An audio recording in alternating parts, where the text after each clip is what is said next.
Everyone, আশা করি তোমরা সবাই সুস্থ রয়েছো। আমিও সুস্থ আছি। এখন ঘড়িতে প্রায় 7টা বাজে। আমি বের হয়ে পড়লাম আমার কিছু পার্সেল কালেক্ট করার জন্য। যদিও আজকে রাস্তায় মানুষ খুবই কম রয়েছে। আজকে মূলত চাইনিজ নিউ ইয়ার, সম্ভবত এই জন্যই রাস্তায় কম মানুষ রয়েছে। প্রথমেই আমরা ওয়েস্টগেটে চলে গেলাম ডিনার করার জন্য। যদিও এখন ঘড়িতে 7টা বাজে, আর এত তাড়াতাড়ি আমরা বাঙালিরা কখনোই ডিনার করি না, কিন্তু আজকে আমি আসলে আমার লাঞ্চ ডিনার দুটোই একসাথে শেষ করছি। তো এই তো চলে আসলাম। আমি চাইনিজ খাবার যদিও খুব একটা পছন্দ করি না, কিন্তু এই রেস্টুরেন্টের খাবার সত্যিই খুবই মজার। রেস্টুরেন্টটি যদিও খুবই ছোট, কিন্তু সাজানো ও ছিমছাম ছিল। আমাদের বাঙালি কমিউনিটির কাছে এই রেস্টুরেন্টটি একটি সুপরিচিত রেস্টুরেন্ট। ডিনার শেষ করে চলে গেলাম আমার পছন্দের মিল্ক টি নিতে। আমি যখনই ওয়েস্টগেটে আসি আমার এই মিল্ক টিটা নেওয়াই পড়ে। এখানে চিকেন, ল্যাম্প, পর্ক সহ আর বিভিন্ন ধরনের খাবার সেল হয়। যদিও চাইনিজ স্ট্রিট ফুড চায়নাতে খুবই জনপ্রিয় এবং অনেকেই এটি পছন্দ করেন, কিন্তু আমি পার্সোনালি কেন জানি খেতে পারি না। এরপরে কিছু চিপস চোখে পড়ল। এখানে মূলত বিভিন্ন ধরনের চিপস, পিঠা, পপকর্ন এই জাতীয় খাবার ছিল। কিছু ফ্রুটস দেখলাম সুগার কোটেড করা। এটি চায়নার অন্যতম একটি ট্র্যাডিশনাল ফুড। তো এরপর আমরা আমাদের পার্সেল কালেক্ট করতে চলে আসলাম। যদিও এই লকারে আমাদের কোনো পার্সেল ছিল না। আমাদের ইউনিভার্সিটির ভিতরে বেশ কয়েকটি লকার রয়েছে পার্সেল কালেক্ট করার জন্য।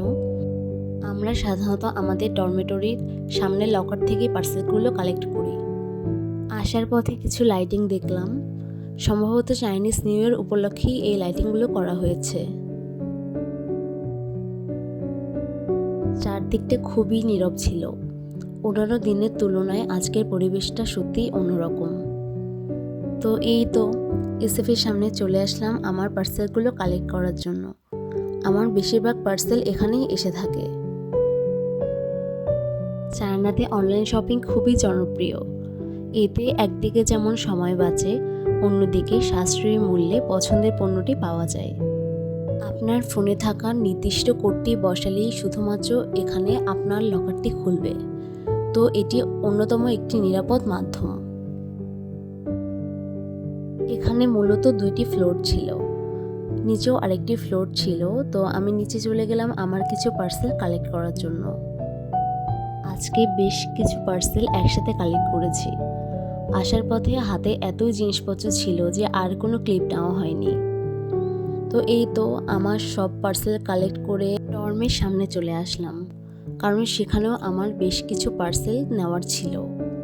তো এরপরে বাসায় চলে এসে সব পার্সেলগুলো আনবক্সিং করলাম। আমার মতো হয়তো অনেকের কাছে পার্সেল আনবক্স করতে খুবই ভালো লাগে। একটা অন্যরকম শান্তি পাওয়া যায় পার্সেল খোলার মধ্য থেকে। তো যাই হোক, প্রথমেই আমার এই পার্সেলটি খুলছি। এর ভিতরে একটি ব্যাগ ছিল। সত্যি বলতে আমি খুবই স্যাটিসফাইড, কারণ যখন আমি অর্ডার করেছিলাম আমি এক্সপেক্ট করিনি কোয়ালিটি এত ভালো হবে। এই পার্সেলে মূলত ছিল 1 প্যাকেট পাকিস্তানি বাসমতি রাইস। এগুলো ছিল কিছু প্লাস্টিকের টিউলিপ।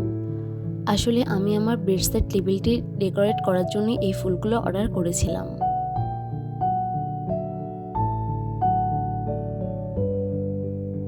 এক প্যাকেট মটরশুঁটি অর্ডার করেছিলাম।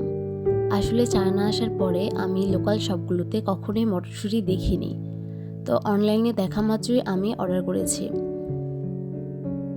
এবার সব থেকে বড় পার্সেলটি খুলছি। এই পার্সেলটিকে নিয়ে আসতে আমার বেশ কষ্ট করতে হয়েছে।